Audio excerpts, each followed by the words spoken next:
জামাতে ইসলামীর ছায়া বাজেটটি অত্যন্ত ভারসাম্যপূর্ণ এবং বাস্তবমুখী। এখানে আমাদের জোট সহযোগী আরেকটা দলও বাজেট পেশ করেছে এবং সরকারও বাজেট পেশ করবে আগামীকাল। এই দুইটা বাজেটের তুলনায় জামাত ইসলামের বাজেট কাঠামোতে ঘাটতির পরিমাণ 2.43% ধরে রাখা হয়েছে, যেটা এর আগে কখনো বাংলাদেশে কেউ এই ধরনের প্রস্তাবনা দিতে পারেনি, যা অত্যন্ত যৌক্তিক ও প্রশংসনীয়।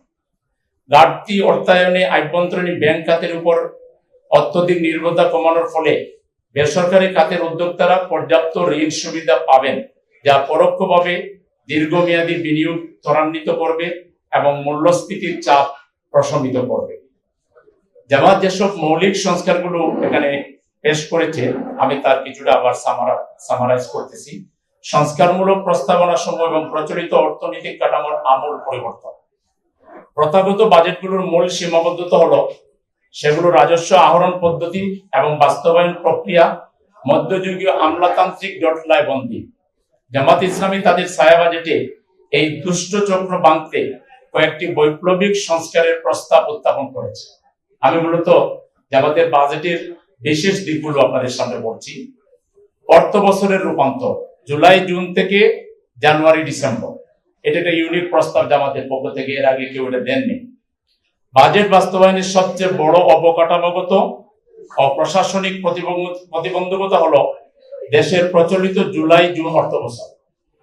বাংলাদেশের ভৌগোলিক ও জলবায়ুগত বাস্তবতায় এপ্রিল থেকে সেপ্টেম্বর মাস পর্যন্ত তীব্র বর্ষাকাল থাকে, যার ফলে বার্ষিক উন্নয়ন কর্মসূচির নির্মাণ কাজগুলো বছরের শেষ 3 মাসে চরমভাবে ব্যাহত হয়।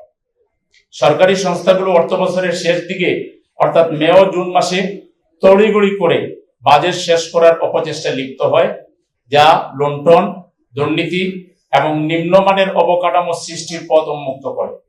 অর্থ বছরকে জানুয়ারি ডিসেম্বর বা ক্যালেন্ডার বছরে রূপান্তর করা হলে শুষ্ক মৌসুমে উন্নয়নমূলক কার্যক্রমের সুষ্ঠু বাস্তবায়ন সম্ভব হবে, যা জনগণের অর্থ অপচয় রোধে আমানতদারি নিশ্চিত করবে। কর ব্যবস্থায় হয়রানিমূলক আধুনিকায়ন ও বিকেন্দ্রীকরণ, হয়রানিমুক্ত আধুনিকায়ন ও বিকেন্দ্রীকরণ। বর্তমানে ব্যবসায়ীরা কর দিতে গিয়ে তীব্র হয়রানির শিকার হন, যেখানে তাদেরকে কোষাগারের বাইরেও অসাধু কর্মকর্তা ও রাজনৈতিক চাঁদাবাজদের কর প্রদান করতে হয়। কর আদায় প্রক্রিয়াকে সম্পূর্ণ ডিজিটাল ও স্বয়ংক্রিয় করার মাধ্যমে এই 3 স্তরের অদৃশ্য কর হয়রানি দূর করা সম্ভব। করের হার বৃদ্ধি না করে করের জন্য করের জাল বা পরিধি সম্প্রসারণের মাধ্যমে রাজস্ব আদায় লক্ষ্যমাত্রা 6,65,926 কোটি টাকায় উন্নীত করা সম্ভব, যা এদেশের সাধারণ মধ্যবিত্ত ও নিম্নবিত্তের উপর থেকে ব্যাটের বৈষম্যমূলক চাপ কমিয়ে আনবে। পাচারকৃত অর্থ পুনরুদ্ধার ও নৈতিক অর্থায়ন। বিগত স্বৈরাচারী আমলে পাচার হওয়া 28 লাখ কোটি টাকা ফিরিয়ে আনতে আন্তর্জাতিক ল ফার্ম এবং ফরেনসিক অডিটের মাধ্যমে আইনি প্রক্রিয়া জোরদার করার সুনির্দিষ্ট প্রস্তাব আমরা দিয়েছি জামাত ইসলামের পক্ষ থেকে। এই পুনরুদ্ধারকৃত অর্থ দেশের সামগ্রিক বাজেট ঘাটতি পূরণে ব্যবহার করা গেলে দেশের অর্থনীতিকে সম্পূর্ণ স্বনির্ভর করা সম্ভব। এছাড়াও সামাজিক ও নৈতিক অবক্ষয় রোধে দেশের সকল ইমাম ও মুয়াজ্জিনদের জন্য রাষ্ট্রীয় বেতন কাঠামো এবং শিক্ষক কল্যাণ তহবিল গঠনের মতো জনকল্যাণমূলক সামাজিক নিরাপত্তা বলে গড়ে তোলার প্রস্তাব জামাত ইসলামের বাজেটে করা হয়েছে। প্রস্তাবিত ছায়া বাজেটের কার্যকারিতা ও প্রাসঙ্গিকতা।